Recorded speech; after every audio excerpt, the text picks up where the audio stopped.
Hello, everyone. We want to take this opportunity to say thank you. As you grow at the Golden Boot, so do our needs, but we cannot do it without you. We ask that you continue to like our posts, share our content, and subscribe to our YouTube, Facebook, and other social media platforms.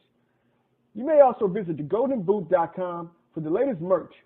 If you would like to make a financial donation, you can do so through Cash App at @GoldenBoot or through PayPal at paypal.me/GoldenBoot. We look forward to bringing you more laughs, knowledge, and entertainment. And again, thank you for your endless support. Sincerely and respectfully, the Golden Boot team. The views and opinions expressed in the Golden Boot podcast are those of the speaker and do not necessarily reflect the views or positions of the Golden Boot podcast as a whole. Y'all ready to get rolling? Quiet on the set.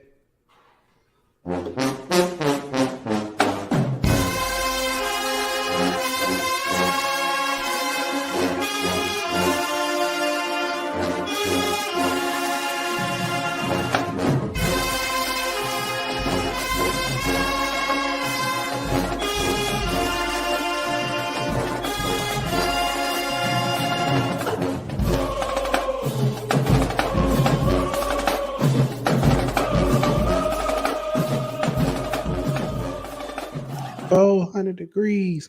Hey, welcome to another episode of HBCU Hour. It's your boy Pooh Bear. I got my man Aunt Petty Murphy in the building. We got Daniel D. Williams in the building. Yo, fellas, it's a weekend. It's a big weekend for HBCU, well, college football as a whole, but HBCU football, it's a weekend, especially in Alabama. I know. I know we done had this debate all season, but I'm just saying.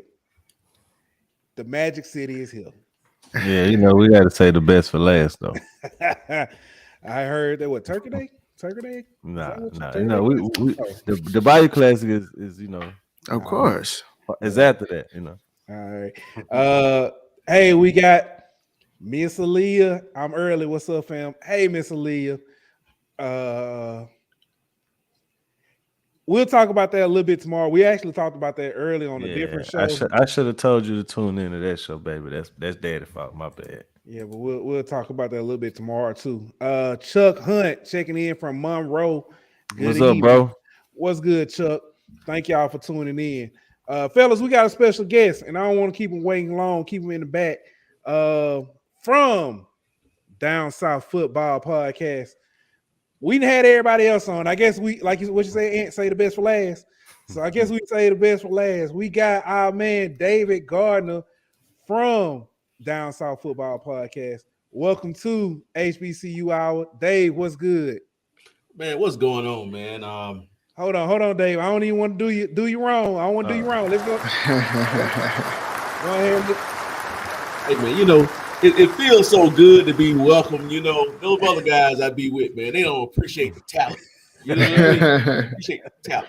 But Ant, I do have one thing. I got a bone to pick with you though. Yeah, you already know it. You already know what it is. Talking about the best classic, man. Come on, man.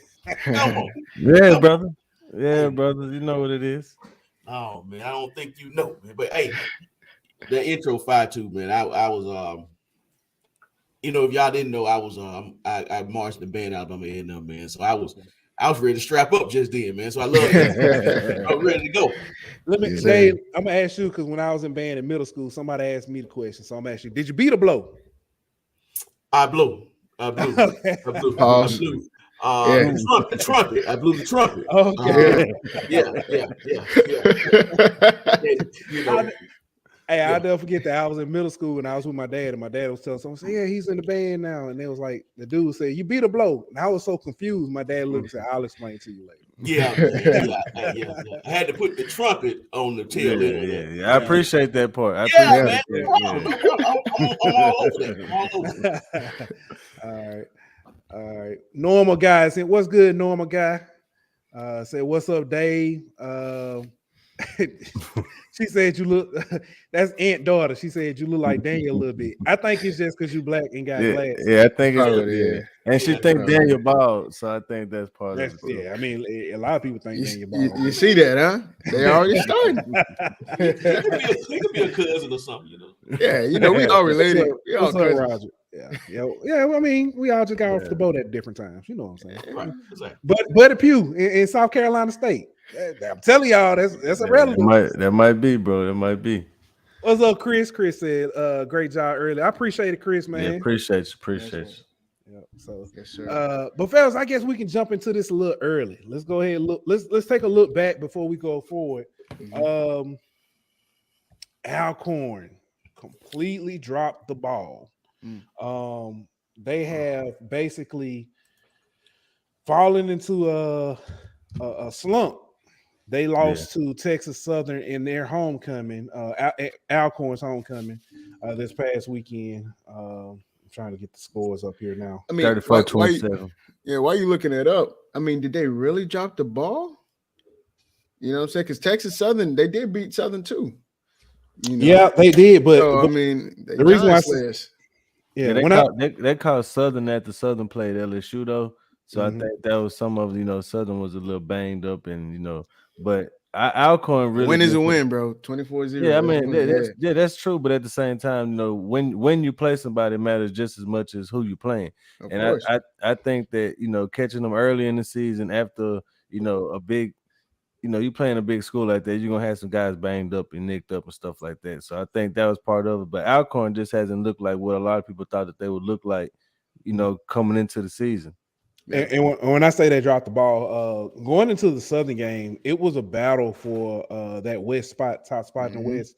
And it was everybody thought the winner of the Alcorn Southern game was going to control the West. Technically, that's still true, but Alcorn has pretty much pulled themselves completely out of the race. Shout out to G, man, because G from Swacking the Food. He been taking it like a champ, you know what I'm saying? But I felt that hurt, with that one. But hey, later on, we're gonna bring up because this is something that I noticed when you see these records, you see a 3-4, you see, 4-3, you see a 5-2 or 2-5 and stuff. But when you look at the conference standings, because the way the HBCU side is set up, it's a lot of teams that are still in this thing on SWAC and MEAC side. So we'll bring that up and look at it later.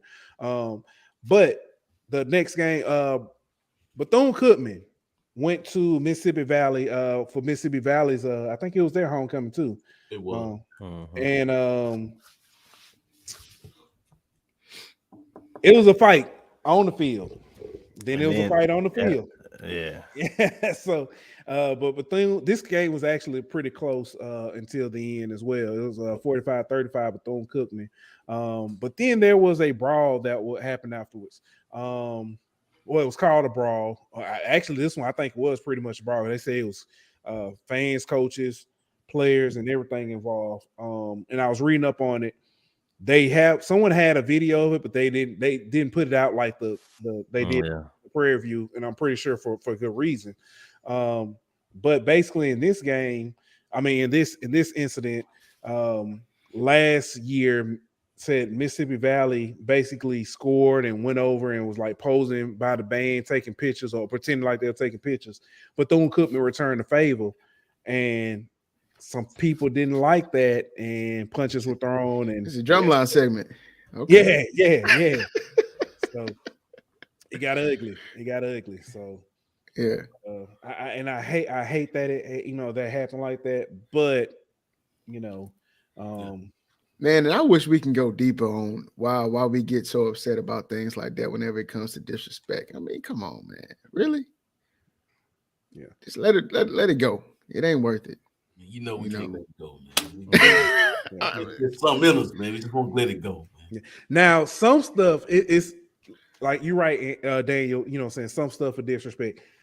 The Southern Prairie View, the reason behind that, I would have been fighting too. Yeah, I heard that one. So that was one, especially during COVID ain't necessarily over, and you know, and the start of that one I would have been fighting too. So I get mad when people talk too hard and that little drop of spit just come out. You know what I'm saying? Listen, hey, you better slow up. Hey, you better slow up. You get a piece of catfish on your lip. Yeah. So last week, homecoming. I mean, I know that was a thing for a lot of people. Southern had their homecoming against Virginia Lynchburg, and they pretty much handled that one 51-7. Yeah. Prairie View went down to Lamar and whooped up on them 54-21. We did mention that about the brawl prior to for them, and it looks like, hey, even with the suspensions, both teams handle business. Yeah, right. Right, man. Look, Southern is on the road, man. Southern's on the road. We're gonna find out about Southern. We about to find out. Yeah. We said last week, Jackson State, this was gonna be their toughest competition, and it looked like this game proved well. I say this: it wasn't as close as that score looks. Right. Jackson State was moving the ball, and they had some, turnovers in the red zones, and and things like that. And they kind of shot themselves in the foot. But in that last touchdown, Campbell scored was very late in the game. But Jackson State, it's close on the scoreboard, but they kind of controlled this game for the most part. Early touchdown by Campbell and a late touchdown by Campbell was pretty much all they could do. Yeah, Chuck Hunt in the chat dropped some knowledge on us. He says Texas Southern running back Ladarius Owens was explosive in the game against Alcorn, which took a load off Andrew Body, just like I'm gonna say Savion Wilkerson.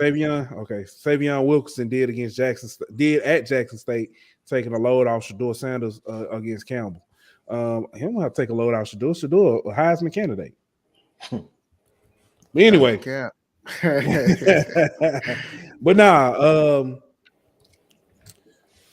I was gonna go somewhere with this. I did read, and people were saying that does this now take off that whole thing about Jackson State doesn't do play PWIs? They were saying, does that release that now?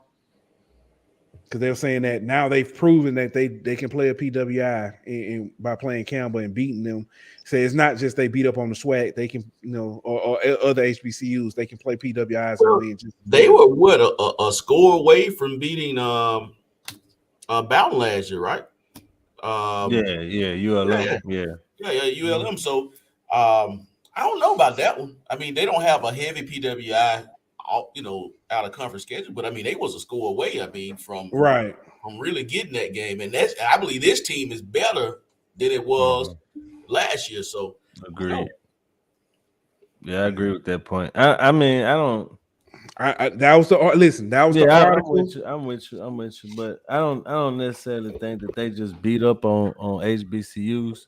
Mm-hmm. I think that they just played the toughest team that they've played yet to date, and I think that could change this weekend. You know what I mean? Like I think that their schedule just has gotten tougher, and it's no knock on HBCUs or PWI, whatever you are. It's just some teams are better than others, and they finally get into the meat of their schedule, so they're not able to beat up on teams as much as they were earlier in the year. Yeah. All right, so let's switch over to the MEAC side, and what we thought, it actually turned out to be a pretty good game, a really good game. South Carolina State and North Carolina Central. Prior to this game, I know I was saying that North Carolina Central, is primed to take over the MEAC. South Carolina State hadn't done well, and South Carolina State came out and did what they do. And they said, hold up, I ain't done yet. MEAC still come through us. Yeah, still come through Orangeburg. And they got the 2-point win, but they also got control of the MEAC. I mean, I really didn't see that coming. I mean, I was all over North Carolina Central. I think we all picked North Carolina Central, I think. Yeah, especially the way they looked against Morgan State. Yeah. Oh my God, can't think of the kid's name. They beat somebody else that was good. North Carolina Central. Yeah.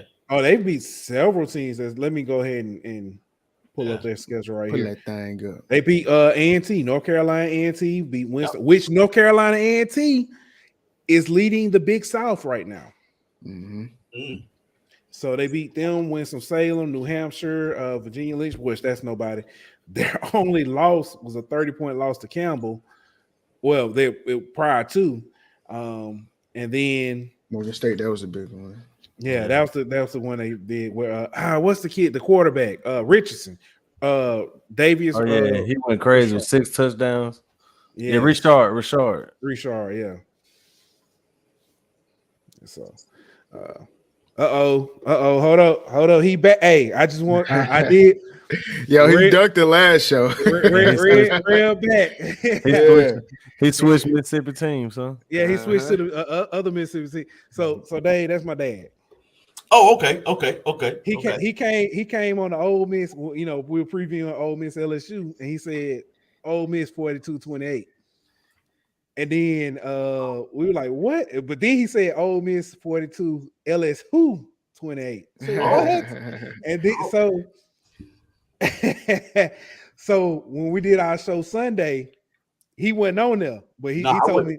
Yeah, he told me. He said he had 2 services, and he said he got the score right. He just had the wrong teams. He had it flipped. That's what he told me to tell y'all. So, he said he had 2 services. Yeah, he had 2 services. He must have called that one that Saturday night. That second one. You know, you had to get that past the anniversary 3:00 service. But he told me to tell y'all, say, hey, he picked the right score. He just had it flipped. There you go. Right, there you go. Right score, wrong team. So, but Howard got their first MEAC win. So Howard stopped playing with the Ivy League schools. With the Ivy League schools and got a win. Right. Hey, let me ask y'all something. Did y'all see that Howard video that Shannon Sharp shared? I think it was halftime, and the alumni dance line, our cheerleaders were on the field dancing. If you haven't seen that video, go to Uncle Shannon Sharp Twitter and pull that video up. Did you just call that man your uncle? Yeah, everybody uncle. He ain't my uncle. Yeah, everybody. We all cousins. He the uncle. Nah. I mean, hey, you is from where you call you from Natchitoches? You call Cane River? Nah. Okay. But back to this, Howard got their first win, their first MEAC win. They beat Delaware State, and then Morgan State took on Delaware, 6-1 Delaware, and got handled. Rough back-to-back weeks for the Morgan State. Yes. Got handled mightily. I really was surprised Howard got that win, though. I really was. Yeah, that was pretty surprising. Yeah. They didn't look good to me last time. Well, the apparel, the Jordan apparel looks outstanding, by the way. So you saying they've been looking good in their losses, huh? I mean, did y'all see the band with the Jordans on? You see the video with the band with the Jordans on? I'm gonna have to go back. Y'all got all the good videos, man. Yeah. Y'all got all the good ones. All right. From Bison stuff. And that was Howard's homecoming, right? Last weekend. Yes. Yeah.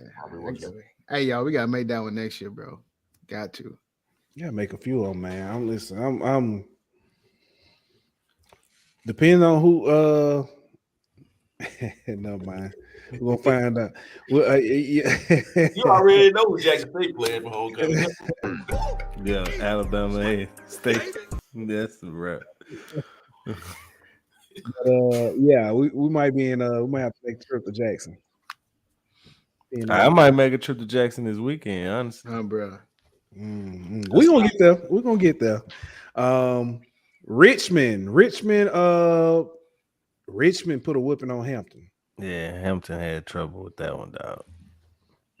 Yeah, it wasn't looking good. So yeah, definitely. Do you think they stay over there, or do you think a move to the MEAC or something is in their future?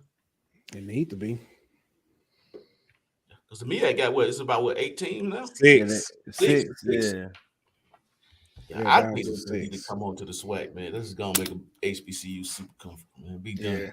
Yeah, we had that talk. They ain't gonna do it. It'll never happen. It sounds good because I was thinking about that.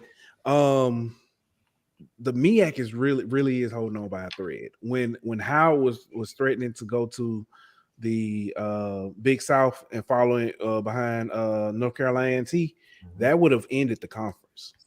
Football wise, you know, it would have completely ended that conference because you have to have 6. So I think it's some conversations had behind closed doors to keep that thing going. So let me ask you, I mean, if they did combine the SWAC and the MEAC, would it not create more money for the entire? I think it'll open up a different market. Yeah, yes and no.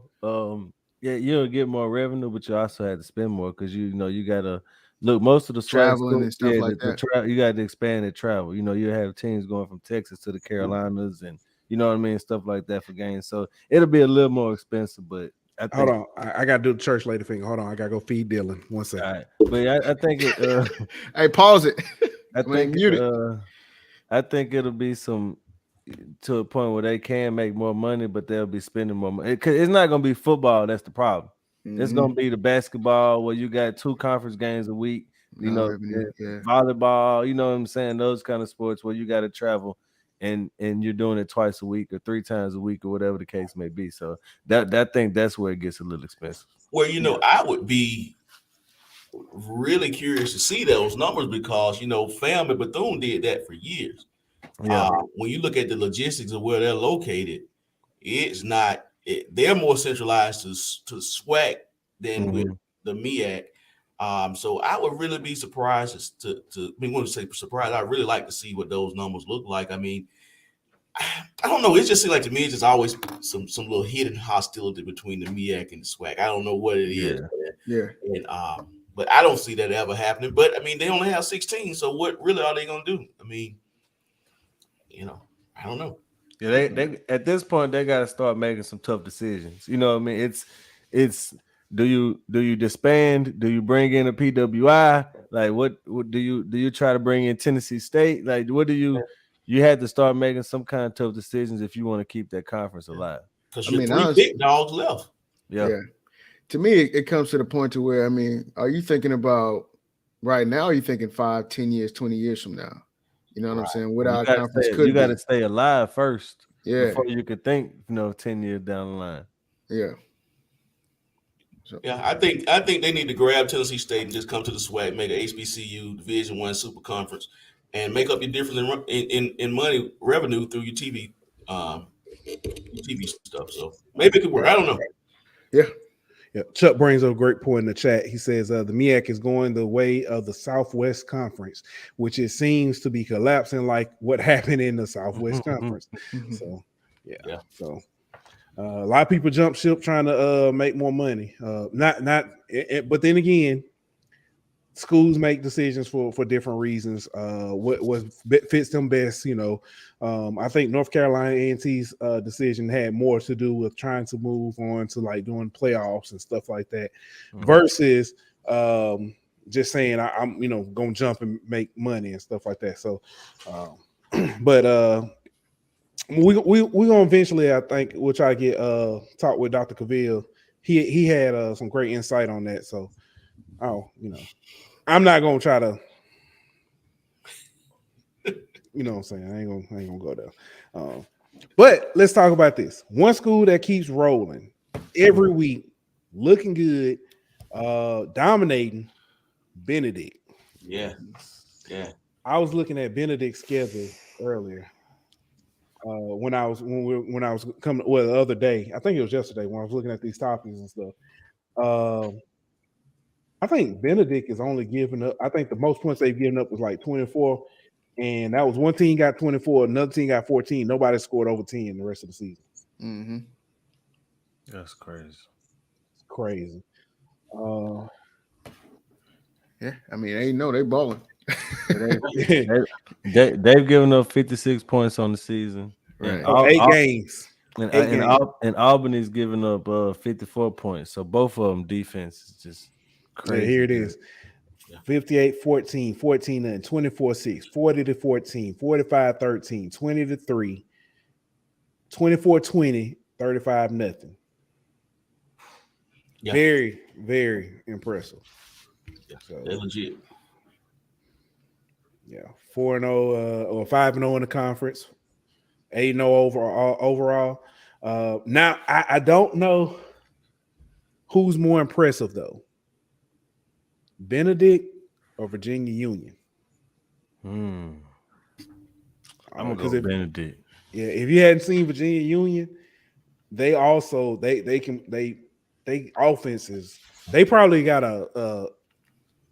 I don't know, probably one of the most slept on kids on their team. Like I think he's I don't know if he's a slot running back or but all around athlete. And that kid is doing some things. But yeah, it's so much HBCU football that I didn't know. Yeah. Or I didn't realize, you know what I'm saying? So you could in the Division II, you know, they do the Super 7 for the playoff brackets. And you could technically have one that has 4 HBCUs and one Super 7. With Albany State, Benedict, Virginia Union, and Fort Valley State. I mean, you could have 4 HBCUs make it out of there. Wow. So I mean, like, I don't know if that's ever been. I mean, I'm sure it has before, but it's probably been very few times where you've had 4 HBCUs in one region come out like that. So it's some football being played at that level, man. Oh yeah. Speaking of Tuskegee, edge pass lane this past weekend, 35-31 if I'm not mistaken. Hard fought battle. Albany State beat Savannah State. We just talked about Albany. Unfortunately, the Fighting LeBarons, Miles, their rough season continues. I don't know if there's more because they did lose. You know, Coach Ruffin left Miles. He's at Tuskegee now. Yeah, serving as both the AD and the head coach. I don't know if it's just. Yeah, it's a transition. Coach Sam Shade is there now, so I mean, it's just kind of like, you know, any other transition in the programming, because Miles were rolling for a few years, last 3 years. So they were rolling. So I think it's just a transition period. The good thing is that Coach Shade is a local guy. He went to high school right. We know the high school probably about 20 minutes from where I live. So hopefully he can rally the troops, but it's tough. When I looked at Miles' roster one time, I saw a lot of kids you'd be surprised, a lot of kids from Georgia versus a lot of kids from Alabama, simply because, you know, you kind of get that stigma, you know, hey, man, you going to Miles. But no, Miles be balling. They just kind of have a tough time right now. So hopefully he can right the ship. Edward Waters is another one. Edward Waters got a big win this past weekend. So congratulations to them. Now, I guess this is the rough part of the conversation before we move on to talk about next week. So I don't know if we can blame Connell Maynard for this one. If he was the nail in the coffin or what, but Coach Doc Gamble at Arkansas Pine Bluff was let go last Thursday. He had in his 3 years, he was 8-15 is what I saw. But he did have Arkansas Pine Bluff in the representing the West in the SWAC championship. But that was 2 years ago? Man, I think that was that spring season. It was the spring. It 2020? It was the spring of 20. It was spring of 2020. 2020, yeah. It was spring of 2020. Yeah. Yeah. So it was actually the spring of 2021 when they played the season. Yeah. So, but he has been let go. So 2 or 3 games left in the season. Any possible replacements or ideas for a replacement? I'll go first. Go ahead. I got a wild card. Ray Lewis. Hey, look, hit me out. You want a big promise making it happen at Jackson State. You know, big personality, but Ray Lewis kind of same kind of personality, motivated. You know, I mean, just a wild card. You know, just a wild card. Ray Lewis ain't gonna do nothing but go down there and pray for them, Cherry. Hey, on both knees. On both knees, yeah. Hey, just a wild card. You know, man, honestly, I thought about this long and hard, and I came up with nothing. But listen, I mean, okay. Doc Gamble was an internal hire. He transitioned, through the ranks. So they hired within. I have a funny feeling they're probably going to do the same thing. I don't know who would want to come down. Let me not say it that way. Arkansas Pine Bluff Arkansas within itself is not a very, very, very appealing place. I visited Arkansas Pine Bluff one time. Yeah. I've had a good time though, but I digress. I'm not sure, man. I don't know which way they go. Honestly, if I had to think, I think that they just probably transition with somebody on the staff and then kind of go from there. Yeah. The chat getting out of hand. Blake AYS say Grambling offense were seen like Daniel Hairline. Pooh Bear, I love you, Daniel. Only said because much love. Man. Hey, congratulations to our guy though, man. On the baby girl. And then Xavier came. Oh my God. Ray Lewis, a stone cold killer. Sheesh. Y'all guilty. Not guilty. Y'all gonna learn. Y'all can't put everything that boy say on but but I think that I kind of agree with Dave. I think they promoted Treadwell, I think is his name, as the interim. So if he don't get it, then I assume he gets it. But if it's not him, then I don't know. I'm gonna throw out a name. It's not gonna be the name. I got a serious name too, though. Go ahead. Well, this is a serious name too because I heard this name a lot around the Grambling coaching search. Marshall Falk.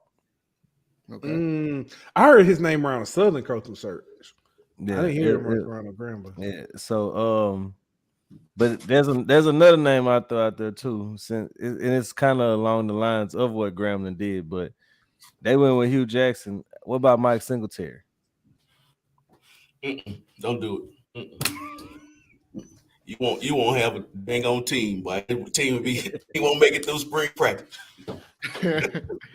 So you're saying UAPB gonna go out there with just a UAP on their helmet? They're gonna take the B off the helmet. He gonna take the helmet. He gonna take the whole helmet, bro. But he said, I'd rather lose with be penalized. I'd rather lose with 10 and get penalized the whole way down than play with one that ain't bought into the team. Oh God. Hey, what about Quentin Morgan from Langston? I've been seeing his name pop up. Which I don't know. I'm gonna be honest with you, I don't know much about him. So I mean, just reading off his stats, 47-14 record at Langston. Currently, right now, he's 5-1 and 4-1 in the sack. So I mean, I've been hearing his name pop up. That could be. So I guess here's my question: Do you go with? And I think I know the answer. I'm gonna go with. Do you try to go with the route of say Grambling and get a big NFL name to try to keep up with the quote unquote Dion, or do you go the route of say like Alabama A&M and get a proven coach and build that way? I say you go the route of Alabama A&M because, in my opinion, every school can't do what Jackson State's doing. Like it's not gonna work every time, you know what I mean? And whenever you put a spotlight on yourself and it doesn't work out, Grambling, you know what I mean? Then it just compounds the fact that you're not winning. It just makes the situation that much worse. So I'm sorry, laughing, Chris English. I think you gonna let them keep the helmets, but take the face mask away. Yeah, I think you go the route of of finding a guy who who's been through the ranks of and especially at HBCU when you don't have the resources, you don't have some of those other things. I think you need a guy who kind of knows what he's getting himself into. Gotcha. Yeah, but I mean, do you go to, like David just said, if you ever been to Arkansas Pine Bluff, you know it ain't much there. You know what I'm saying? So do you bring in somebody who has a name, who has that charisma that can get players bought in, that can get players from all over the country to come in and possibly get sponsors and different people to invest in that program to lift it up. So my mentality, I'm more of a risk taker for the most part, high risk, high reward.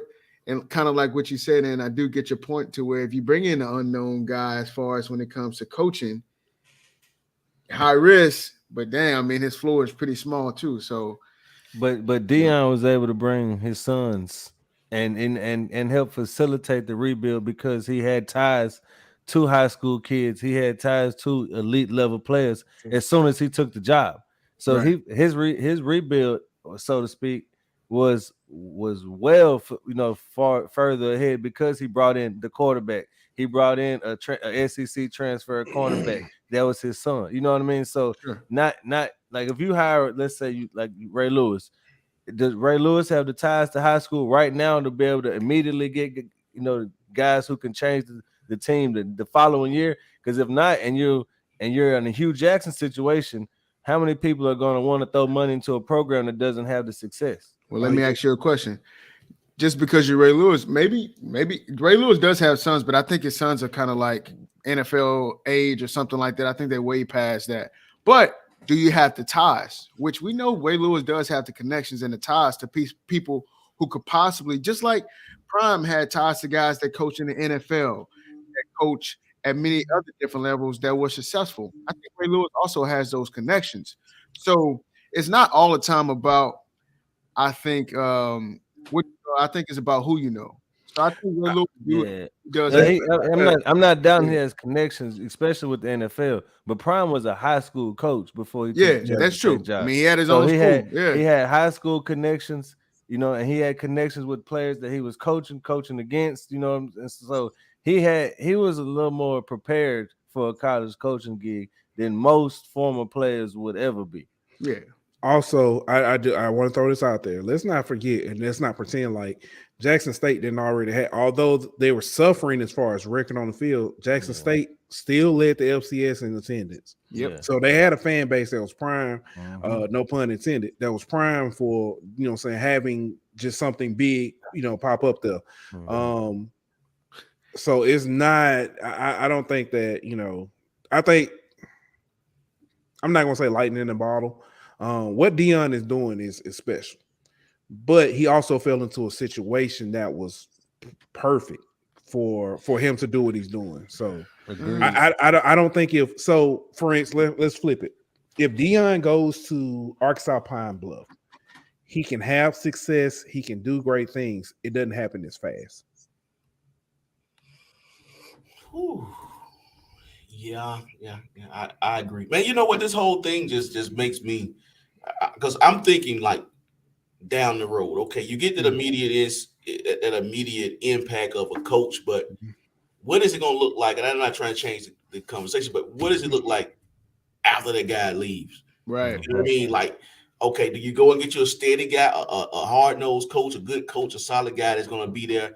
You may get you 5-6 years out this guy versus you go get a hot name and he may get some kids there for a couple years, then he bounce, and then now you right back in the same. Exactly. I don't know. It's tough. Well, Dave, let me bring up this. So when Nick Saban came to LSU, I think Saban didn't have that much success, but he was a hot name coach. He was a hot name, correct. You know what I'm saying? So I think what I use LSU for example. When Saban built the LSU, it took 20 years for one coach to come in and break apart, but he did build that winning foundation.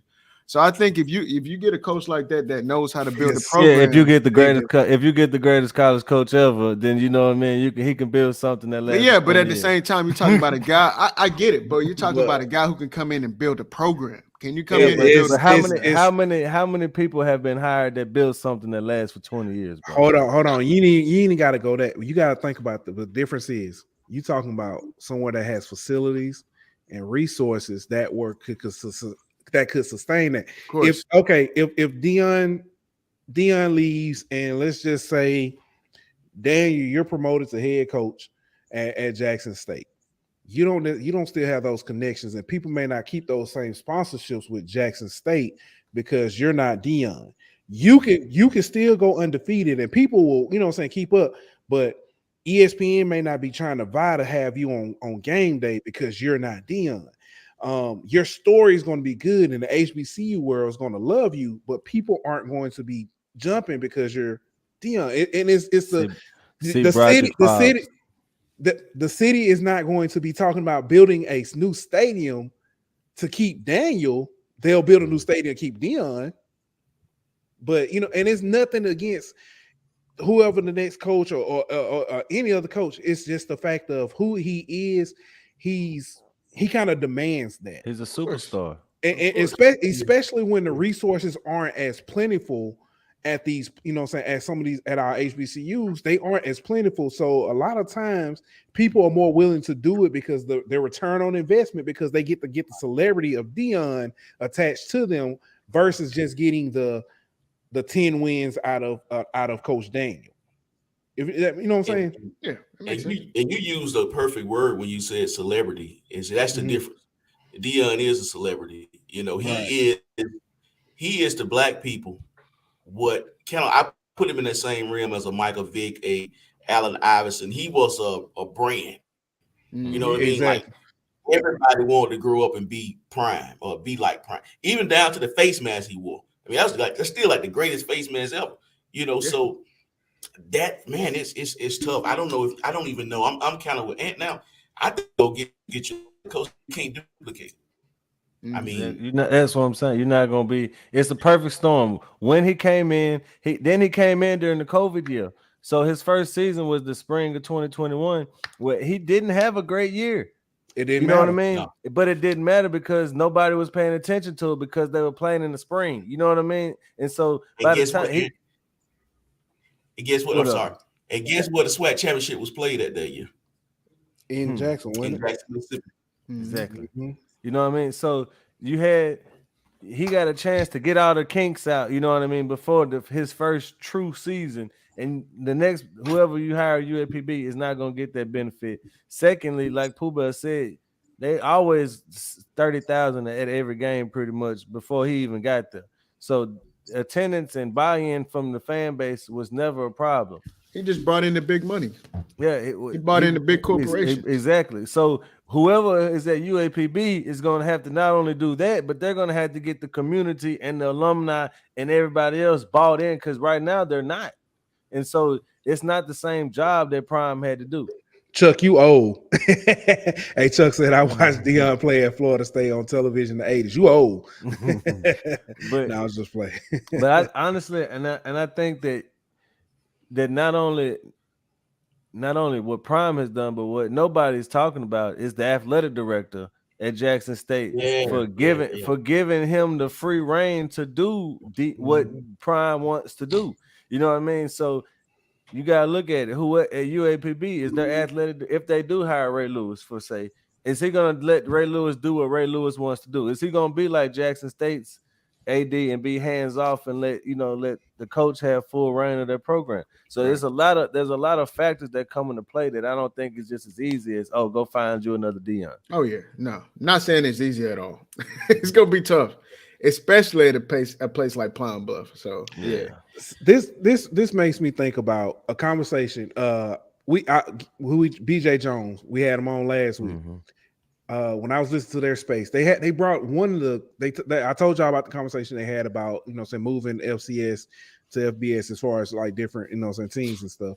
One thing that they brought up that fits perfect with this: what in the HBCU, name a coach that had a coaching tree that you can still see prevalent in the HBCU or in the SWAC or a period. Because like even as great as Eddie Robinson was, I can't think of any of his assistants that.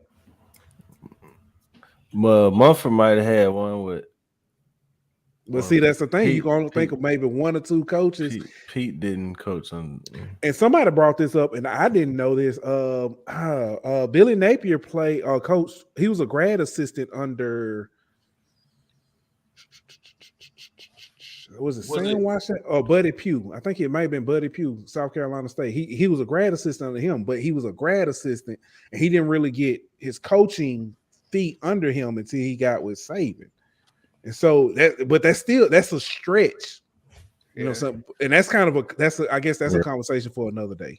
But that's something else. We have to do some research on that one. Hey, that's something like they brought up that conversation, and I was sitting there thinking, I was like, man, that's something I never thought about. Well, see, that conversation bleeds into a whole nother right.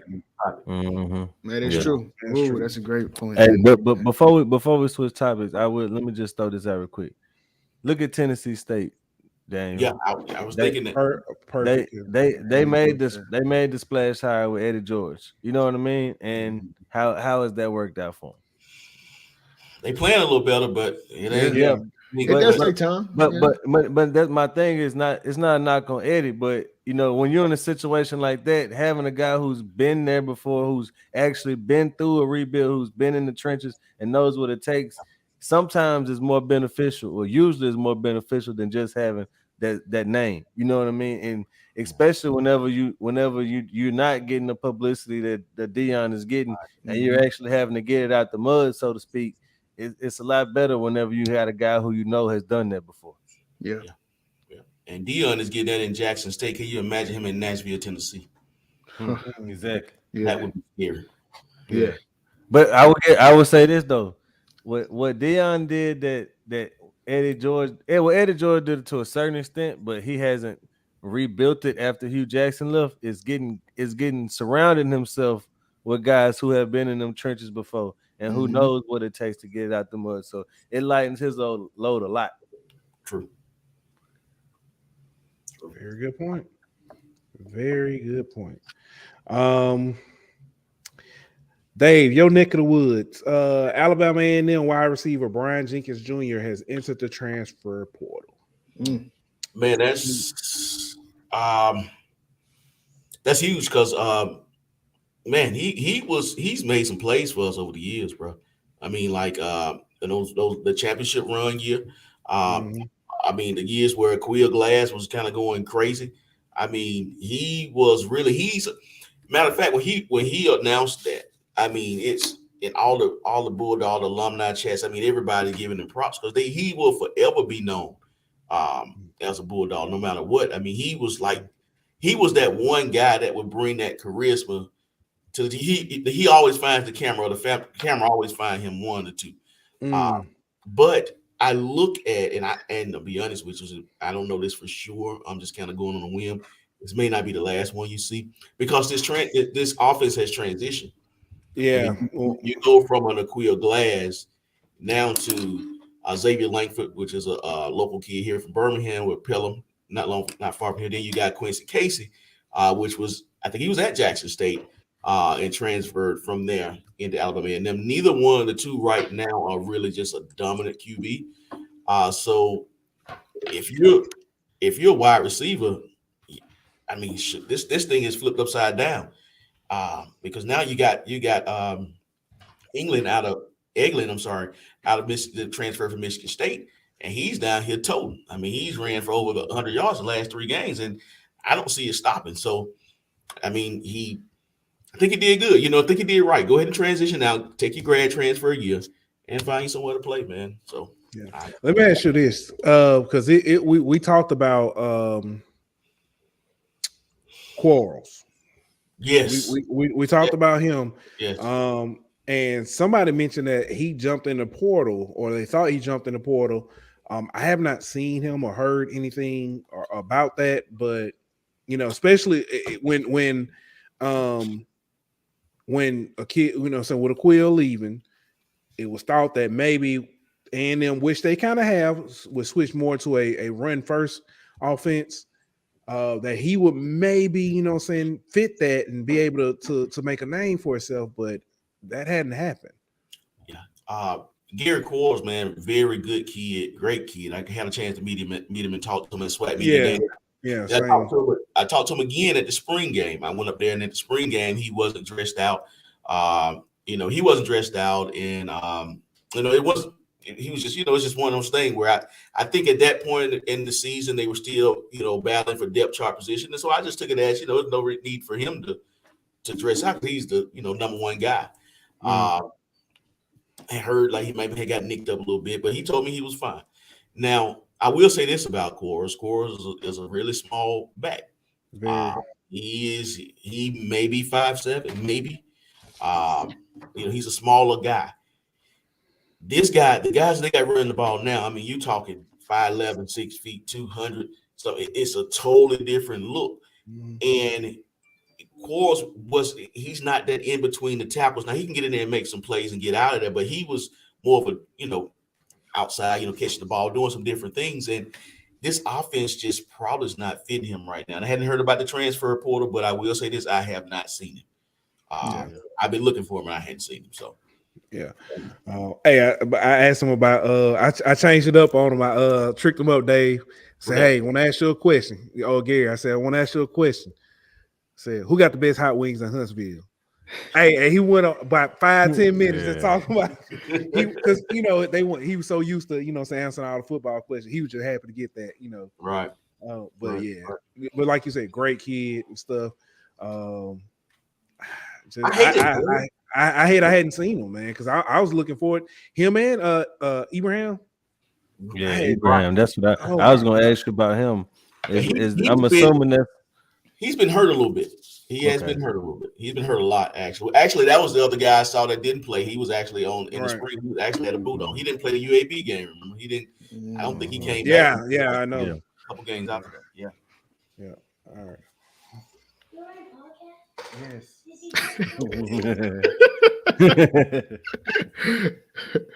Oh man. My bad. My boss came in here. But hey, I talked to y'all. Say I want to look at the standings and show y'all the standings and how things have. Although the overall records may not reflect it, how a lot of these teams are still in the earshot of making noise. So I'll bring this up here with the SWAC. This is just the east side. Of course, Jackson State is the runaway with this one. I think the only team who has a chance still on the east side is A&M because they hadn't played them yet. But if A&M, takes a loss anytime between now and then, it's over. And Jackson State runs away. But on the west side, again, if you look at it, 3-1, 3-1, 3-2. Even what I'm saying. There, I guess technically it's an outside chance. Yeah, they got an outside chance to make it. But yeah, and so Southern, they play Jackson State. Southern loses. I think the Prairie View and Texas Southern both still have to play Jackson State, and Texas Southern has to head over Southern. But Southern has the head-to-head over Prairie View. Over Prairie View, so all three of them have to play Jackson State, and either Southern, if a Southern beats Jackson State or Jackson State beats any of these two, then Southern's in. So it's like, but still, if you look how close that is, right. And see, I don't know if that Jackson State game really affects them though, because they're on the other side of the conference. Actually, it's probably going to come down more to the Bayou. That's not happening, bro. Stop it. No. I'm not saying it's happening. I'm saying because I looked at Southern's schedule. When you look at their schedule, I don't think they have another divisional opponent until Grambling. Am I right? Man, I'm looking at it. I'm pulling it up right now. Let's look at it. So they played Prairie View. Yeah, I think that might be right. Let's fact check it. Yeah, because they played.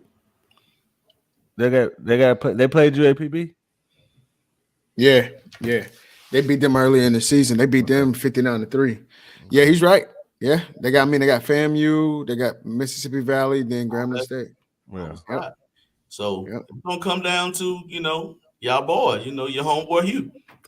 He ain't getting it done, dog. All right, so we saw that on the SWAC side. Let's look at the MEAC now. I'm bringing that up. Fellas, they really hadn't even gotten into conference. They ain't got but 6 teams. Bro. Yeah, so they really hadn't even. So, but it's still, everybody. But again, North Carolina Central is 1-1, but they have to rely on somebody else to beat South Carolina State. And I don't see it, bro. Who? I don't see it. So, but again, technically, could Howard possibly? No, but see, that's the noise. Listen. Anything can happen. They say not. Anything can happen. But if Howard just so happened to, If Howard beats South Carolina State, that's like Grambling beating Jackson State. Yeah, that's about the equivalent. I agree with that. All right, so we saying South Carolina wrapped it up already. They in the driver. They in the driver's seat for sure. Yeah. Nah, I get it. Oh man. All right, but this week let's preview some games. Man, I'm ready to get to this game. Y'all know we ready. I know. Come on, I'm trying. Listen, I'm trying to have some composure. Yeah. I'm trying not to just, I want to see. I just want to see Dave and Pooh talk about this classic. Yeah, this Magic City classic. Right. You got to go to 2-screen duel right here. Hold on, let me bring up. So I'm trying to get this up so I can pause. Try to. Yeah, I had to pause that one. Yeah, he did.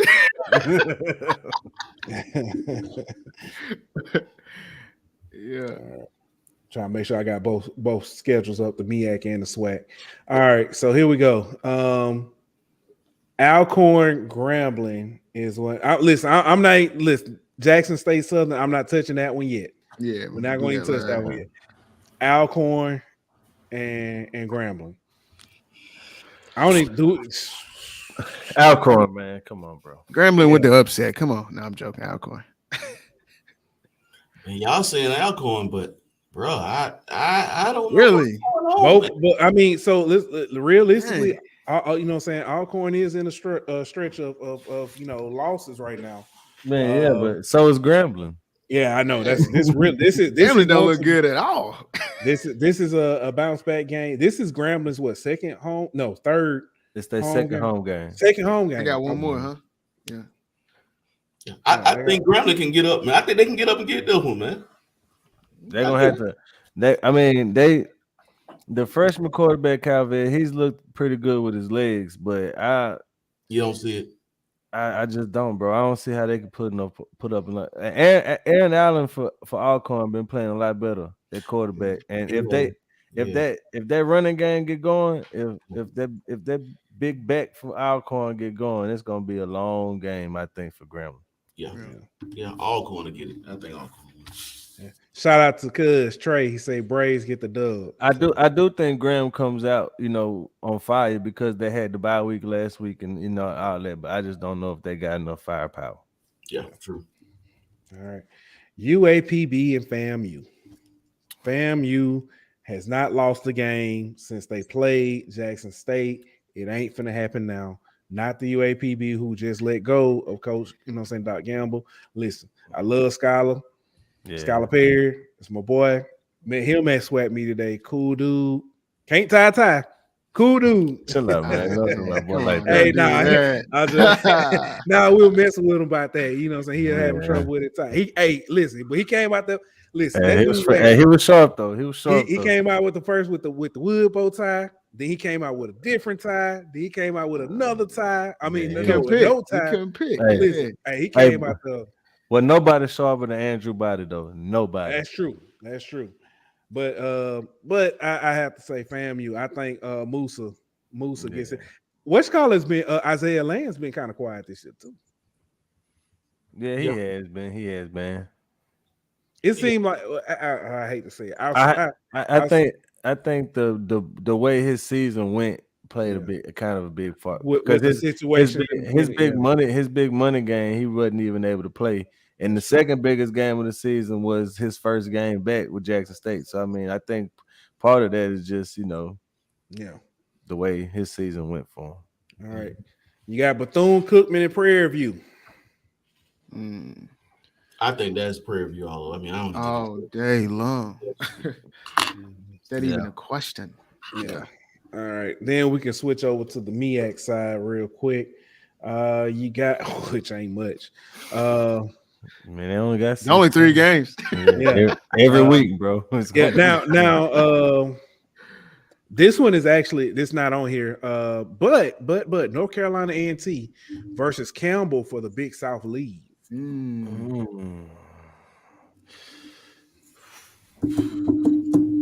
North Carolina A&T. Nah, I don't know, man. Campbell coming off a loss. Right. Hold on real quick, guys.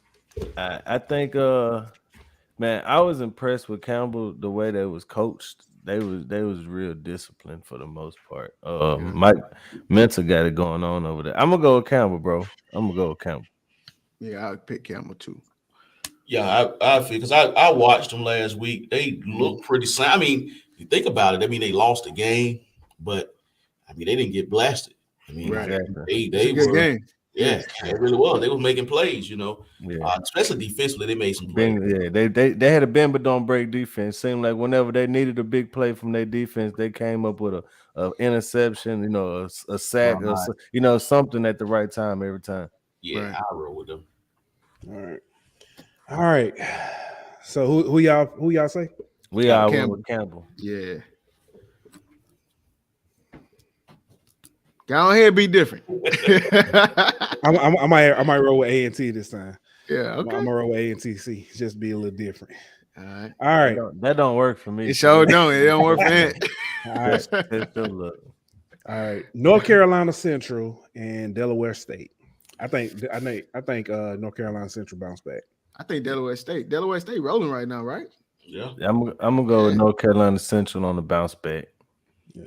Man, yeah, I rode with North Carolina. So they let me down last week. I mean, like, really. Oh man, yeah, they let everybody. But I think they bounced back though, man. Yeah, I was not. So that's what I get. I should call Cuz. How we gonna do this week? And he would have told me. But South Carolina State, Morgan State, I think they roll. I think South Carolina State. I'm not picking Morgan State again. No. Howard Norfolk State. Man, give me Norfolk State. I just don't believe in Howard, man. I just don't. You know the thing about that. I play some tough games. I agree with you there, Dave. I completely agree with you there. So yeah, I'm gonna go with Norfolk State. Yeah, you know I'm gonna be a follower in this, and I'm going Norfolk. There's a D2 Classic too this weekend. Yeah, the Macon Central City Classic for Fort Valley State, Savannah State, Fort Valley State all day. Give me that. Yes, sir. Yeah, so yeah. All right. Savannah State been struggling. Let's do it, man. Come on, man. Let's go. All right.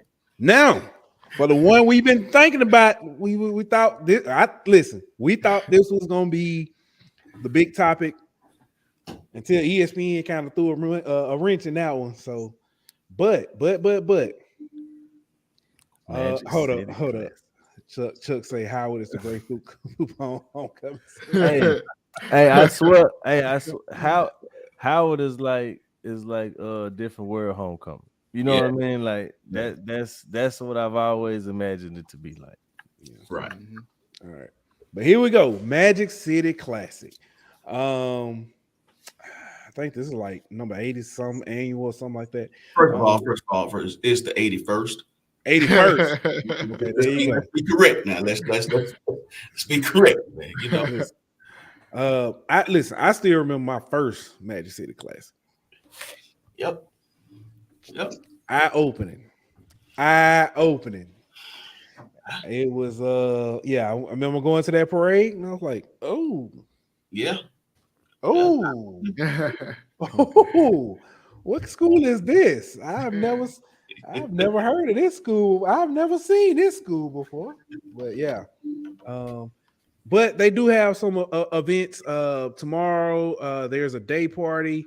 Let me see if I pull this up. I think the day party starts at like noon to 4. Let me get so I can get this location.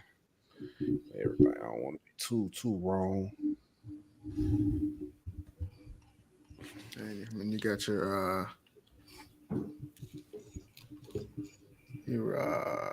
a student debt cancellation. I'm looking on the site, which is pretty informative, right? Yeah. Yep. They having a green carpet affair tonight, which they say I think that's sold out. They have no more tickets there. I saw Tuck post said he couldn't get in. Somebody used the name. Good for him. Couldn't happen to a better person. Couldn't have happened to a better person, man. Sorry about that, fellas. Trying to get this thing open. But yeah. All right. So the day party is tomorrow from 12 to 4 at the Galley and Garden on 2220 Highland Avenue. Then you have the classic kickoff party presented by McDonald's at the Stadium Place at Protective Stadium from 6 to 9 on, is that tomorrow as well? Yeah, that's tomorrow as well. You also got the Ricky Smiley Morning Show. He always does. He's doing it on Thursday this time. It normally is Friday. He's doing it on Thursday morning at the Boutwood Auditorium. All right. Trying to see because I know there's another event. Got your parade, your Maydown's parade that Saturday morning. Yeah, parade Saturday morning. You got the tailgate. Well, that might not be. Man, they got so much stuff, man. Something for everybody, pretty much. Yeah, the game at 2:30. What's the go-to, Dave? What's the can't miss? You know what I'm saying? Man, the tailgate. Just go out. Just find somebody tailgate. You can start tonight. Yeah. No, he is dead serious. Yeah. Like, they literally are tailgating from tonight until. I mean, honestly, that's if you have somebody that's starting. Let's say if you got somebody tailgating and they get started. Let's say Thursday night. That's really the best thing to do because everything you need gonna be there. Yeah. You got your music, your alcohol, your food. Yeah. Can't go wrong. You can bring your lady with you. I mean, what else? I mean, you know. I mean, do you want to bring your lady with you? It depends. It depends on the night, you know. Yeah. Make sure my door closed. Don't get it. Don't get in trouble. Don't get in trouble for him. Please don't. Hey, so originally we wanted to have a friend of the show, Kevin Ball, on the show, but he's busy with doing things with the board of trustees and stuff. But I think we can kind of talk about this a little bit. The financial impact on the city. We know that every year. And we kind of talked about this before on the show as a whole. Magic City Classic every year, 30 to 40 million to the city of Birmingham. Right. You're gonna bring anywhere from 60 to 70,000 in stadium, probably another 100, 200 outside the stadium. Easy. This game is, and I know we joked about the, about the, Magic City versus Bayou Classic. This is huge. Like, I tell you what, if you get to go anywhere on I-65 Saturday, anywhere from Friday to Sunday, find a new route. Google will be saying recalculating a lot. This is huge for the whole state of Alabama, for the entire state. But I guess we can jump and dive more into the game. Let me ask you this: is this the second biggest game in the state behind the Iron Bowl? I would have to say yes. I would have to say yes, and I want to touch on this, Pooh, if you don't mind. On the go ahead. I have a real issue with being an alumnus of Alabama A&M. And a citizen here in the state of Alabama, that each one of these schools are not getting $1 million a piece. I have a freak issue with that. And I say that because we just said the numbers. I was reading from an article from 2017. It was at 23 million at that time. We don't own, the SWAC does not own they don't deal with the media part of it. At all. At all. Which I just found out that, through y'all situation. The debacle that we've had.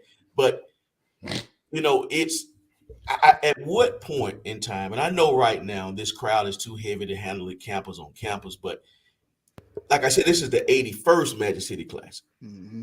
So you had 81 years to be able to transition as an Alabama transition, an Auburn transition. Now, don't get me wrong, the funding is not the same, nowhere near the same, but we've had time to maybe, when are we going to transition to where we're getting ownership of this stuff? And I think that kind of ties into what Dion was talking about, Coach Sanders and Coach Prime was talking about, is that, these deals are not good deals, bro.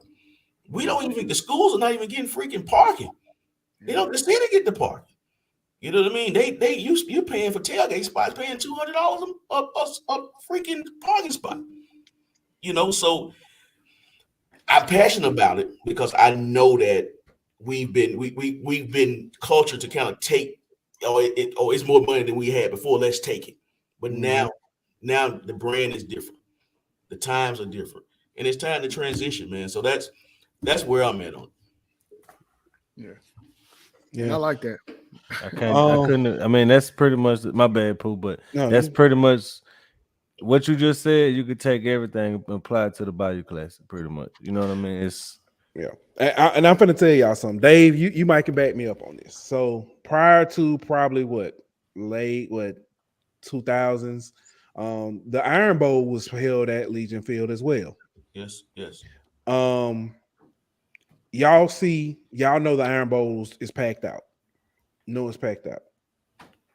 Magic City Classic would have that same, like I just told y'all, the inside of the stadium would be packed, upper deck, everywhere. The outside of the stadium would be packed. The city would be packed. Yes. You asked, is this a bigger game? Or a second biggest game outside the state? I think, and this might be a slight hot take to some people, it's a bigger game. As far as numbers of people there. Now, of course, Iron Bowl is mainstream. It's going to have more eyes on it, but this game brought more numbers. I'm telling you, I've never seen as many people in one spot. The last time I went to the Magic City Classic was, 2003, something like that. That was the last time I actually went to the game.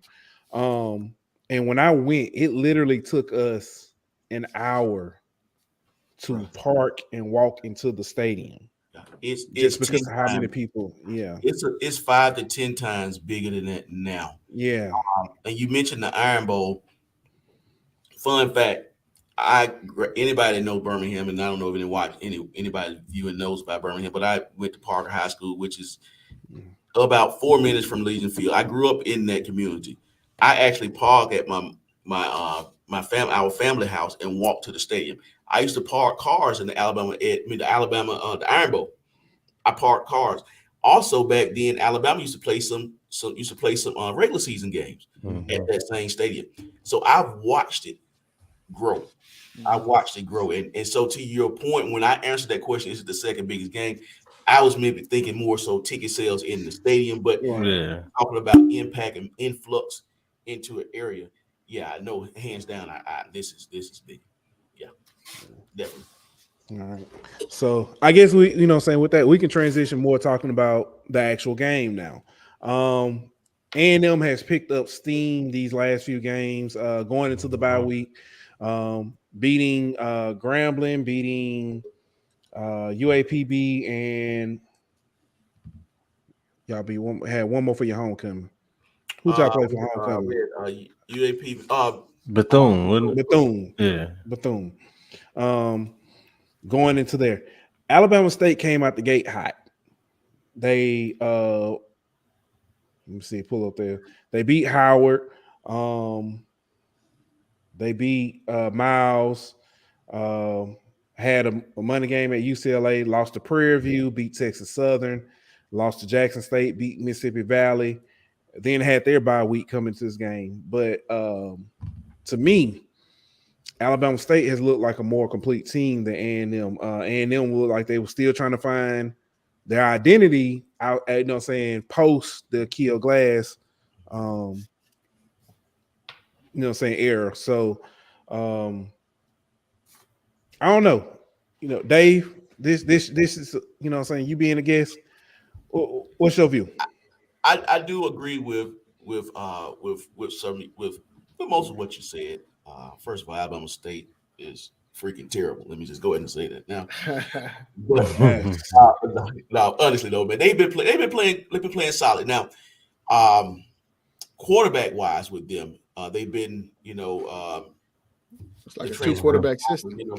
He's been nicked up, hadn't been able to go. I think that he would really cause a problem. But Alabama State has been playing well.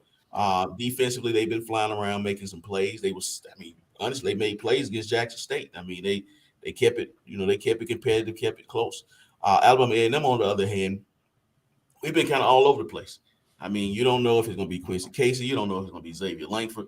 You don't know if we're going to hit the open receiver. You just don't freaking know. But one thing I do know is that this is a rivalry game.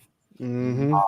And so nothing you look at on ESPN, you might as well close that down. Now, one thing was certain, Alabama A&M is going to run the football. All right, he's going to do that. But it's one of those games, man. I look for this game, honestly, probably it would surprise me if it goes overtime. I mean, it's one of those years. I've seen it. I've seen it several times. Yeah, it's one of those years. But I think right now, coming into this game, A&M they've won 3 in a row. They're coming in hot. They're running the ball good. If they can get consistency from the quarterback position, I think we can win a close game. That's where I'm at with it. Chris English, does A&M add to the winning streak, or does ASU end the 4-game losing streak? I mean, that's a foregone conclusion. I mean, we basically run Birmingham at this point. Go ahead, Pooh. No. I was gonna say, so with that being said, everything I said, the one thing that I think hurts Alabama State in this situation is if Davis can stay healthy or not. He's coming to a lot of games. They put up points. He'll get nicked up. They pull him out of the game. And the backup will come in and be very serviceable. Yes. But they ain't putting up nothing but field goals. Right. So if that happens, A&M is... If Davis plays... It's a different game. It's a different game. I'll say that it's kind of like a battle of two totally opposite teams. You got Alabama State, who's been grinding out, low scoring type games, and A&M, who's been winning, 38 to 34 type games. So it's really going to be which team can play that type of game and for the longest part of the game. I think Davis playing is a big difference. If he does, stay healthy the whole game, and if he's able to play the whole game, I think Alabama State wins. But I haven't seen him do that, so I can't count on that to happen. And there's only one team who's scoring less in the SWAC than Alabama State, and that's Mississippi Valley. So I don't trust them to put up the points that A&M is going to put up. So I'm going with A&M right now. Yeah. Well, I'm looking at the stats because I'm a stats guy. And these teams aren't that far apart. They really not. You know what I'm saying? So, hey, Dan, we can see the reflection off your glasses. I see a hub.com through your glasses. Stop it, bro. I'm about to say you must be blind because I don't see that. I say ESPNhub.com. My bad. No, but I mean, just honestly, just looking at the stats, very similar. You know what I'm saying? Alabama A&M 21 points a game. Alabama State 17. So I mean, you kind of got like a touchdown difference right there. But I mean, I think it's gonna come down to defense. You know what I'm saying? Who can make the most stops on defense? And it looks like A&M runs the ball a little bit better. So I'm gonna go A&M. You know what I'm saying? I got you. I know something about curls I like. So like coming into this, we talked before the game, and I told you that I said, man, I think I might ride with Alabama State on this one. That's the only thing that scares me, man. Is if Davis can stay healthy. I haven't seen it. I haven't seen it. Outside the Howard game, that's the only time I've seen him play the entire game. Yeah. I don't know. We gonna make it 4 for 4? God, give me. Hey, listen. I'm in Huntsville. They ain't gonna let me live it down. I gotta go A&M. 4 for 4. Let's go. A&M it is. And watch Alabama State come up and drop 42. Man. But this game is going to be on ESPN Plus, if I'm not mistaken. Speaking of ESPN Plus. So speaking of ESPN Plus been dropping the ball lately, though. I'm just gonna throw it out there. Can we hold on? Why are we talking about ESPN Plus? Can ESPN attempt to try to give a better product whenever they broadcast HBCU schools? Because I've seen better production for some, D2, D3 PWI schools than I have high school games. Yeah, honestly, high school facts. Than I have for like the clock don't they don't keep up with the clock at the bottom of the screen. It look like there's only one camera in the whole stadium. I mean, like it's just honestly like they don't even attempt to give us quality production. So I at this point, HBCU Go can handle all of it because at least they give us quality production. Hello.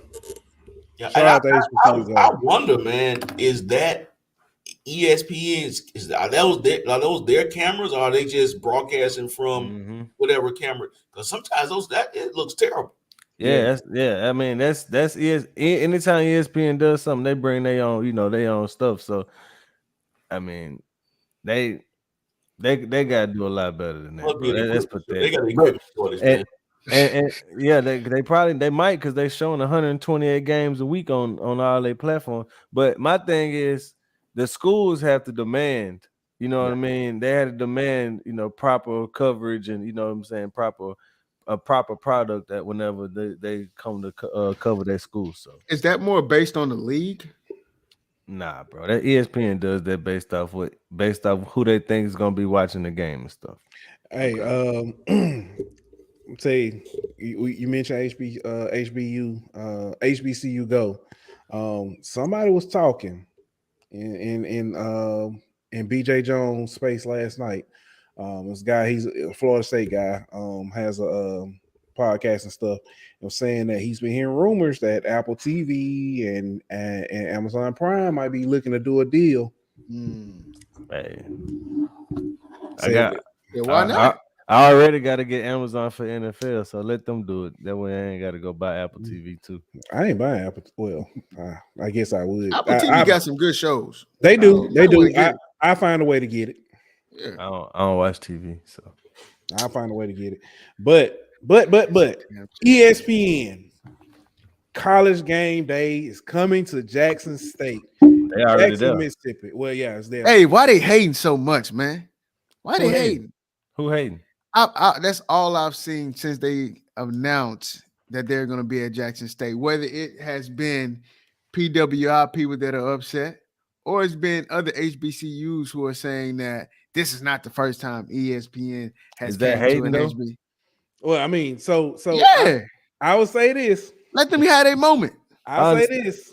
But is it hating to tell the truth? If for Jackson State people saying that this is the first time it happened, or they ain't coming to y'all schools, like for them to just be like, no, it's happened before. I don't necessarily think that's hating.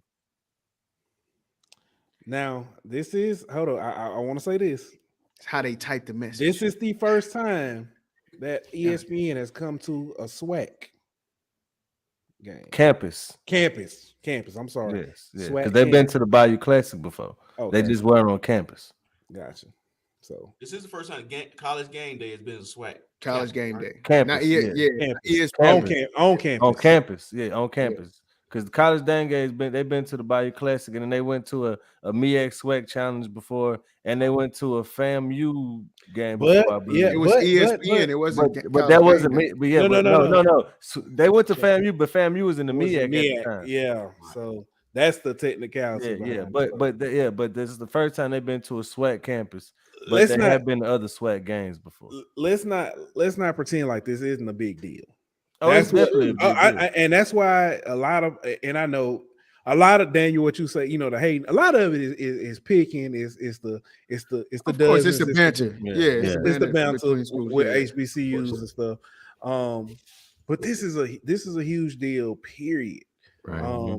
I somebody asked the question before, why doesn't HBCUs have their own game day, college game day? HBCU Go. Yeah.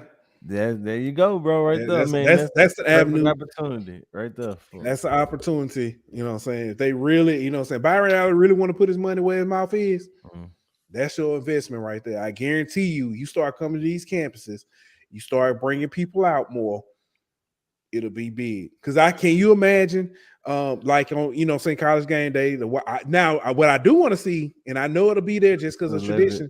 The Washington, not just that. The Washington State. Yeah, that's gonna be there. Well, if I'm not mistaken, I want to say BET used to do something a couple of years ago where they'll go like to different campuses during the homecoming weeks. Yeah. And they would do something like that also. And ESPN did that before where they went to but it was during like basketball season or something like that where they did like the kickoff for basketball season at some different HBCUs, but nothing never like game day. Yeah, it's a big deal. But you did talk about guest speaker. I mean, the guest speaker. Guesses. Man, I thought about this, man. I thought about it until I saw a list. Who? Is it think Gilly since he always on the sideline? I don't know, but I thought about it's two of them for two different reasons. Nope. Robert Brazile, because he's the Hall of Famer. Yeah. For Jackson State. David Banner. They're not bringing David Banner on there, boy. Nah. Why would you bring David Banner? Didn't they bring? What you mean? Why David Banner from Mississippi and he went to Jackson State? Yeah, but Snoop was at the game last week. So was Rick Ross. Okay, dang. Snoop is bigger than Rick Ross.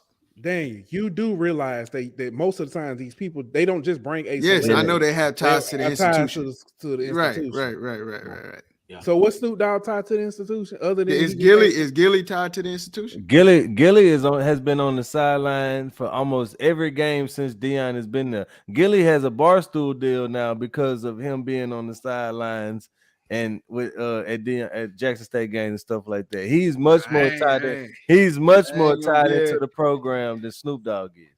So you saying Prime is the reason why $1 million worth of game got that million? Okay. No, I'm not saying that. I'm saying that's a hot take. That's what I'm saying. But just the Barstool and Deion's deal, Barstool and that deal. I mean, there's obviously some crossover. But there's obviously some crossover there. But you said why would you don't think they'll bring David Banner? Didn't they have Boosie on for an LSU game before? Oh, I'm sorry. David Banner went to Stud. My bad. He did. But he is from Mississippi though. Yeah, y'all absolutely right. He did go. But Boosie, I ain't gonna say that on this show. We'll talk after the show. I know, but still, what he on? They're not doing that now. But then they have Boosie on. I don't remember Boosie. I remember Wayne. I don't remember Boosie. Okay, well they had Wayne then. Okay, Wayne and David Banner is totally different. 1,000%. Totally. I get it, but think about this: David Banner from Mississippi and went to Southern. Yeah, but David Banner ain't a household name. Stop, Adam. Adam said Afro man. Boy, stop. He is from Mississippi, but stop. Yeah, he about the same as David Banner. Oh, hey, I got it. I mean, you're right, but they're gonna bring Nick Saban. He on his bye week. He gonna show up in the Affleck blue suit. Chill out, yeah. Give me David Banner then. Give me David Banner. Right. Oh man. All right, but who y'all got winning this game though? Southern. Yep, I got Southern with the upset. You know what? I actually because I don't mind seeing pure chaos. I would love for Southern to win this game. That boy say Brittany Reiner. Brittany Reiner. She is a Jackson State alum. I love it. Hey, that would be nice. I would watch it. But that's what made no sense. We already know about him. That dude though. Here you go. I would love to see I would love to see just how the world reacts. Yeah, so you rooting for chaos. That's what you rooting for. Give me the chaos. Damn. Give me the chaos. So on Prime's biggest stage, he dropped the ball. His team drops the ball. That wouldn't be the first time. Then they drop it last year. Celebration Bowl. Here's the thing too. You're gonna get a rematch of this game. Exactly. Yeah. It's hard to be the team twice too, though. It is hard to be the team twice. That's true. I'm rolling JSU Saturday, but give me Southern come December. Okay. I'm kind of agreeing with Dave. I think that the home field advantage. They didn't hold up. Chris English said Southern has won 8 straight over JSU. They lost last year, didn't it? Yeah, I think it was 8 straight before last year, if I'm not mistaken. Yeah. Okay. Yeah, because I was gonna say JSU ain't lose a conference game last year. I just think Southern right now they're a complete team. I'm not saying Jackson State isn't, but Southern is playing some good football right now, man. Jackson State is too. I'm going Jackson State, and I think that 55,000 in the stands is going to play a difference. Now, this is what I also think is going to be a big key in this. Bro, get your boy Adam, that boy man. said Brett Favre. he said we know it won't be Brett Favre. That's hilarious, yo. Yeah, man. If Southern can get pressure on Shadul, I mean, he gonna make mistakes. They got the front four to do it. Shout out to Dumas. Let's go. Because we all know that's how South Carolina State won last year. Put somebody in his face. And that's what and Jackson State, although they did improve on their offensive line. I think what nobody is talking about too is Travis Hunter. I was thinking that. He got his feet wet last week a little bit, and I think he's gonna be a difference maker this week. Yeah. Does he rise to the occasion? You know, Man, it's gonna be a good game, man. That kid different though, man. Yeah, very much so. Yeah. All right. So that's that. Last thing. We are getting closer to basketball season. The SWAC has announced their HBCU Go basketball schedule. If I'm not mistaken, it's like 34 games are going to be on. I don't even know what that is. P Valley is a strip club. It's a strip club version of what's that show that everybody Power. Oh, okay. Yeah, you don't want to watch that, and you ain't missing nothing. I ain't never seen it, but I've seen clips and stuff. Gotcha. But I'm trying to find it. Mo Carter. So they turn Players Club into a TV show, pretty much. Pretty much. It's raunchier than that, bro. Oh, okay.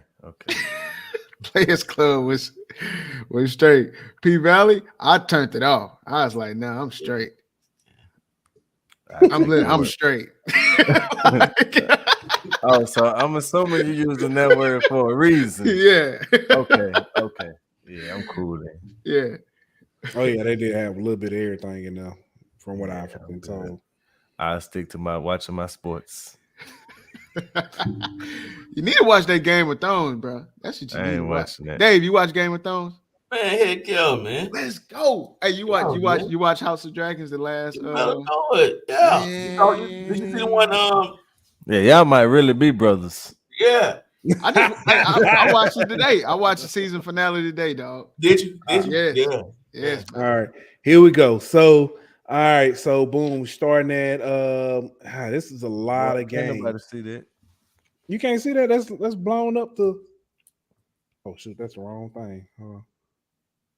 There you go. All right, there you go. I got glasses. I got glaucoma, man. You got to help the brother out. Yeah, you just took one of them edibles. I was about to say Graham Co, but they not our sponsor. Nah, I really do got glaucoma though. I gotta go take my drop as soon as this show over. All right. So starting January 7th, you got coming out the gate with Texas Southern, Arkansas Pine Bluff. I would say it's a double header. I think it's the men and women's game. Hold on one second, my boss here. Bethune-Cookman Southern, Alabama State.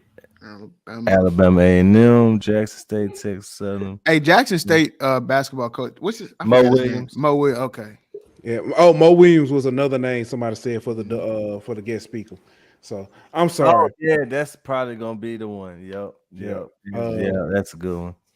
My bad. Do y'all want to hear something funny? So before the show, Dylan literally came. Ant was in here. He was like, "Can I sit on the show with you?" I said, "Yeah, I'm doing 2 shows. I'm doing Blake's show and I'm doing our show." He said, "Okay."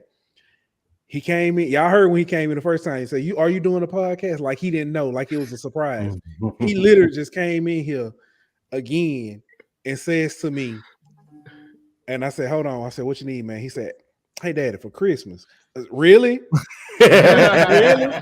For Christmas? Hey, them kids be seeing them commercials, dog. You about to. Hey, that man, hey, he was asking while it was fresh on his mind, dog. He wanted to make sure he didn't let that slip out.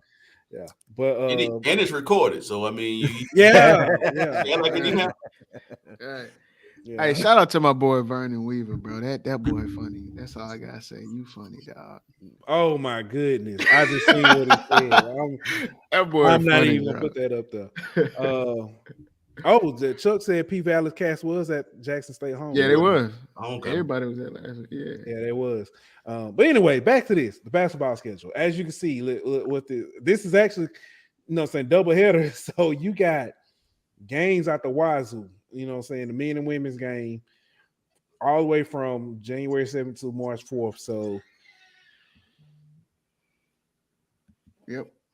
Yeah, so that's pretty much that's all of the conference schedule. I'm assuming that they're gonna be televised on HBCU Go. So I don't know. Is it just me, or am I the only one feel like I don't have enough TVs? Oh, yeah. TVs or time to watch them or eyes to watch them? Yeah, I mean, all of the above. Yeah. So, all right. I mean, everything is on TV now, man. Yeah, everything is accessible. Yeah, but that's even more reason as to why Swag need to go ahead and get Apple TV, get some of these deals, man. Because I mean, everything is streaming right now. Why wait? But not only just that, that's even more reason why ESPN should be able to put out better product, because everything's being streamed out. I mean, volleyball games, lacrosse games, like everything is being televised. Yeah, nothing look that bad. Exactly. But you have to demand it. You know what I'm saying? It's like what Dave said earlier. I mean, if you take a Christmas request, I'll give you mine. Listen, I'm gonna throw you mine out too. Speaking of TVs, I'm gonna tell y'all like I just told him. If you don't leave me alone till after this show over, because you don't want. Listen, he got the Amazon book that's got all the toys in it, and he didn't show me he circle what you want in the book. Okay, everything in the book circle. Are you serious? That remind me of the old school, man. Y'all probably too young for the JCPenney catalog. Sears catalog. Sears catalog. Man. Listen, serious. Didn't get none of it. None of it. No, me and my mama had. Hey, I used to like the Swan book. Me and my mom had the best deal. That East Bay come, she was like, "Yeah, whatever you want in there, and you can get it." What? Bro, what? I didn't order that for East Bay until I was grown. I used to always get the catalogs though. Same. When I was grown. Listen, I ordered my own stuff. I got one thing out the East Bay magazine. You order one time, you're a lifetime member. They send you magazines forever. Yep. Do they still send them out?